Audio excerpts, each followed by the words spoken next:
All right, let's dive in. Today, we're going to tear down a smartphone, but not with screwdrivers, we're going to do it with code. We're going to uncover this hidden world of secret computers and silent languages that are humming away inside the very device you carry with you every single day. And more importantly, we're going to see how that hidden world can be turned against you. So let's kick things off with a big question, one that gets right to the heart of all this.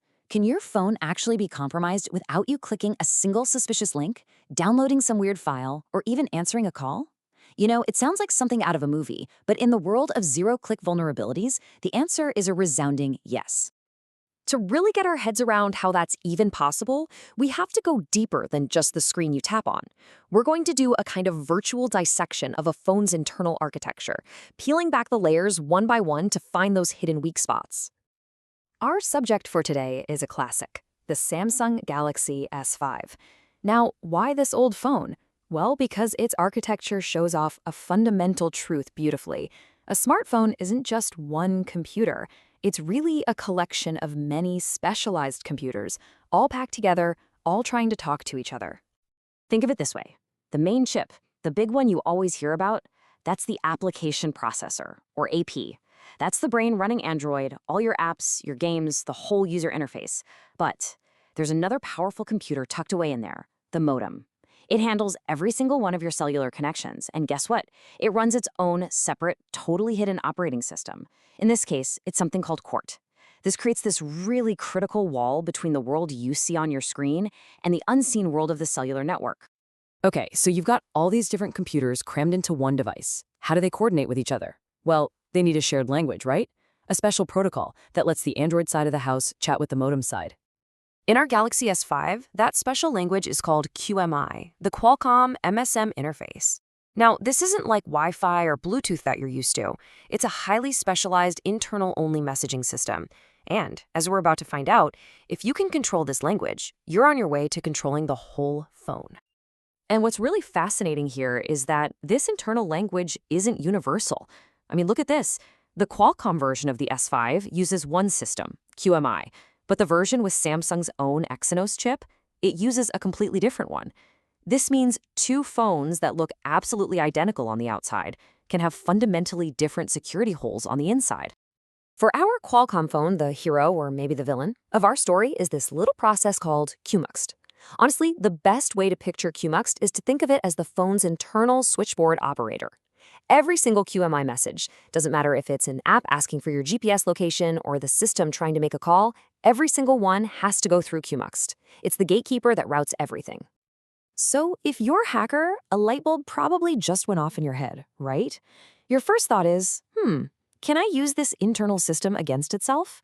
What if I could get an app on the phone, even a totally harmless-looking one, that secretly knows how to speak this QMI language? And that's exactly what this particular vulnerability does. A malicious app, already on the phone, doesn't even need any special permissions. It just crafts a very specific, malformed QMI message and sends it off to the modem's voice service. The whole trick is in one tiny part of that message, the length field, which basically tells the modem how much data is coming its way. By lying in that field, the app can trick the modem into setting aside the wrong amount of memory, which causes a crash that the attacker can then hijack. This kind of attack has a name. It's called a heap overflow, but the concept behind it is surprisingly simple. Just imagine telling a librarian you have a 10-page pamphlet, but then you hand them a 1,000-page encyclopedia. When they try to jam it onto the tiny shelf meant for the pamphlet, the whole bookshelf just breaks and collapses. That is pretty much exactly what's happening inside the modem's memory. Okay, that first hack required getting an app onto the phone. But what if the attacker is nowhere near the device? What if they're on the other side of the world? Well, that's where things get much, much scarier. We're talking about a remote, zero-click attack. So here is the absolute key point to understand. When a call comes in, or your phone gets any data from the cell tower, the modem is the very first thing to touch that data. It has to process it and figure out what it is before it ever hands it off to the Android operating system. This makes the modem the absolute front line of your phone's digital defenses. And that makes it the perfect target. Attackers can create these malicious data packets and just send them out over the air. It could be a messed up packet that's used to set up a voice over LTE call, or it could be corrupted data hidden inside a video stream. You, the user, you see nothing. No notification, no missed call, zero interaction. But deep inside, the modem gets this poisoned data, its memory gets corrupted, and just like that, the attacker is in. And now for our final and honestly most sophisticated attack. This one is really clever because it doesn't even target the modem directly. Instead, it starts somewhere else entirely, and then it pivots, moving sideways inside the phone's own architecture to hit its real target. The way in for this attack, which is known as qual tone, is actually a vulnerability in the Wi-Fi chip's firmware. So, by sending malicious Wi-Fi packets to a phone that's nearby, an attacker can trigger what's called a buffer overflow and get complete control of just the Wi-Fi chip. But here's the twist. The Wi-Fi chip isn't the real prize. The ultimate goal is the modem, the thing that controls all your cellular data and calls. So, from their little footholds on the Wi-Fi chip, the attacker can then move laterally, sideways, inside the phone's hardware and start executing code on the cellular modem. It's a full takeover. So how in the world is that even possible? It all comes down to a really fundamental weakness in the architecture. In a lot of these designs, critical parts like the Wi-Fi chip and the modem, they aren't actually fully isolated from each other. They share resources. In this case, the very same underlying processor. So a vulnerability in one becomes a wide open gateway to the other. So, after dissecting all these different hacks, what have we learned? Well, we've learned that inside every single smartphone, there is an invisible battlefield, a constant struggle going on between all these complex, interconnected systems and the attackers who are always trying to find and exploit the seams between them. This table really pulls it all together, doesn't it? We saw the risk of memory corruption from those over-the-air attacks targeting the modem. We saw the heap overflows that can be caused by a Trojan horse app abusing that internal QMI protocol.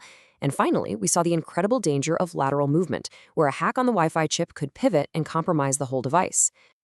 Now, you might be thinking, come on, the Galaxy S5, that's ancient history. And yeah, you're right. But that's not really the point.